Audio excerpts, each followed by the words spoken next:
get so much advice on chipping, yet people struggle all the time with something that I think is pretty easy to do. And I just want to break down some basics of what I like to see when we're chipping, maybe help you become a better chipper. This one's really for the beginners who are struggling chipping, or anyone that's good at golf that just could do better at chipping. So I'm just gonna go over what I see works for people, for the masses. One, so if you want to bring this ball down, I like to play it somewhere in the back of the stance. And before I forget, the grip too. So you can hold it like a golf club, like you would on a normal, say, 7-iron or driver, or you can go into the palms. The palms will be a little bit softer. I've seen both. I've seen really good chippers hold it both ways.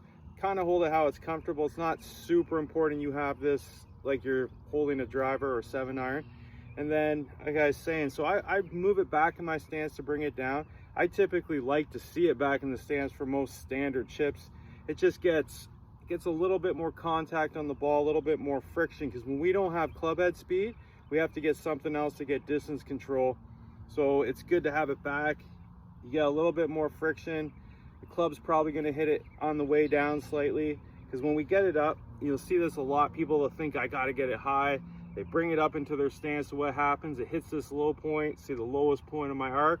And then most people, especially beginners, they start to flip at it, and then they lead this leading edge right in the ball, and that's when they top it. And you can play it up, but I like to see when it's going higher, maybe middle of the stance, still back, just open up the face to try to get it up. And then, so that being said, with ball position, I like to see this pretty standard chip, maybe like no more than 10-15 yards off the green. Heels about a club head width apart, so we don't want to really get really wide here. That's more power. You get feet touching. You could go feet touching, but then you lose a little bit of balance. I don't like to see anyone really pay too much attention to the toes. Think more of the heels is about a club head width apart. And then I hear this every day. Everyone knows they got to be forward. They're like, I got to be forward on my front foot, but what do? They go like this. Now they move their hip forward, but then you can see the upper body's back, so they're actually even farther behind the ball, and they get these ones when they top, or they just stay down and they run the club right into the ground. So once you get that, think about club head width on the heels apart.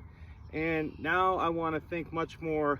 I like to start like this, maybe 50-50. That's what I feel. I know I'm probably about 60% on my front foot, but just like tossing. So if I was going to toss, see, my head would lead, the body leads, the arm goes back. So I want to think that chipping. I want to think much more, my head leads, the club head goes back, and then I stand up just like I'm tossing a ball.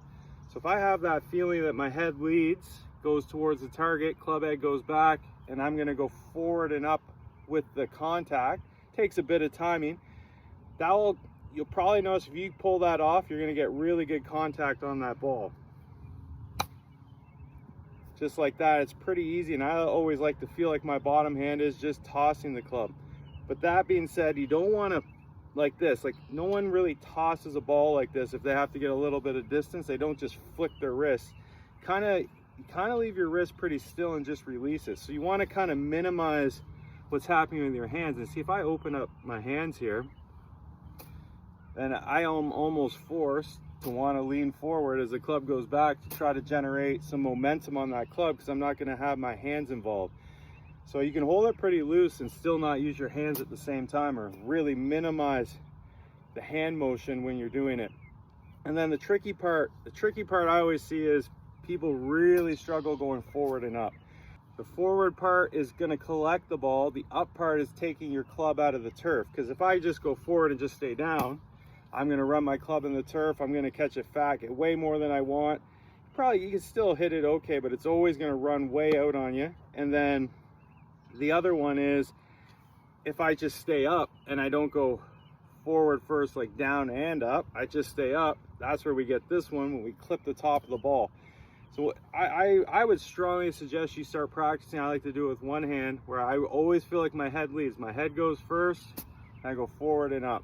And then like that, I just feel like I'm just tossing the club down the fairway or onto the green. And you'll start to feel like you're striking a match across the grass. I just know from teaching a lot of juniors, they never struck a match, but you have the idea. and we start to go forward and up, leading with the head, and you'll start to get that crisp contact on there. And then this one in the rough, same thing, but I'm just gonna add like a little bit of pop into the rough if you think like the sand, but I'm gonna use more of my legs. See how it's a more abrupt stand up? You can get, like, depending on the thickness of rough, this isn't too thick. That's what I'm gonna try on this one. I'm gonna try to use my legs to push a little harder to pop this out.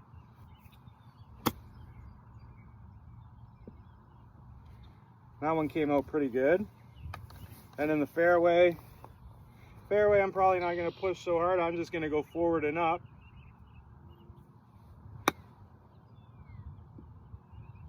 And then you should have the distance control built in, because guaranteed everybody's throwing things as they grew up through life.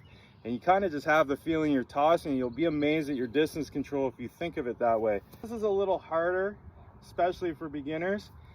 The beginners really like to work their club behind them. So you go forward and up, the club's working out to the right for a righty, and the balls here is really, really hard to hit.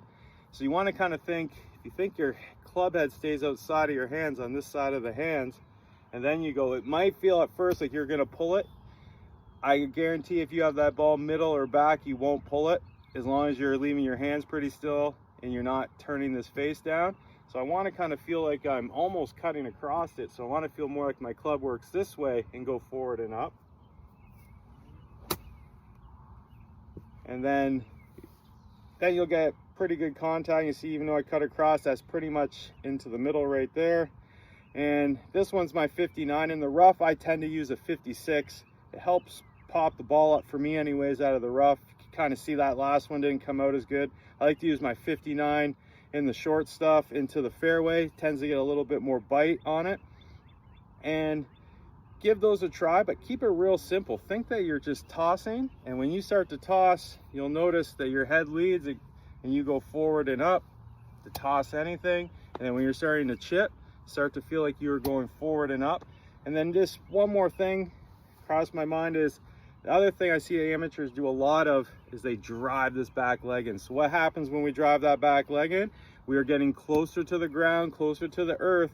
So the club is controlled by our body going up and down for the depth of it. So if I start to drive my back leg in the ground, you see that all the time on the golf course. We start hitting behind the ball, we're hitting it fat. And one good way to think is to keep that trail leg straight as you go forward and up. It may feel like you're going to top it, but if you go forward and up and just leave the hands alone and just let them basically just feel like they're just falling, you'll get plenty of golf ball, and you'll probably feel strikes you may have never felt before. So give that a try. Let me know what you think in the comments, and if anything else you want on chipping, let me know. But that one's more for beginners or people that don't play a lot and struggling with chipping.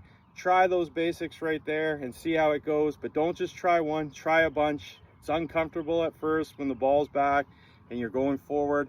It will definitely help you if you give it a try. And then when you get to your full swing, you'll be very used to going forward, and it'll help you with full shots too.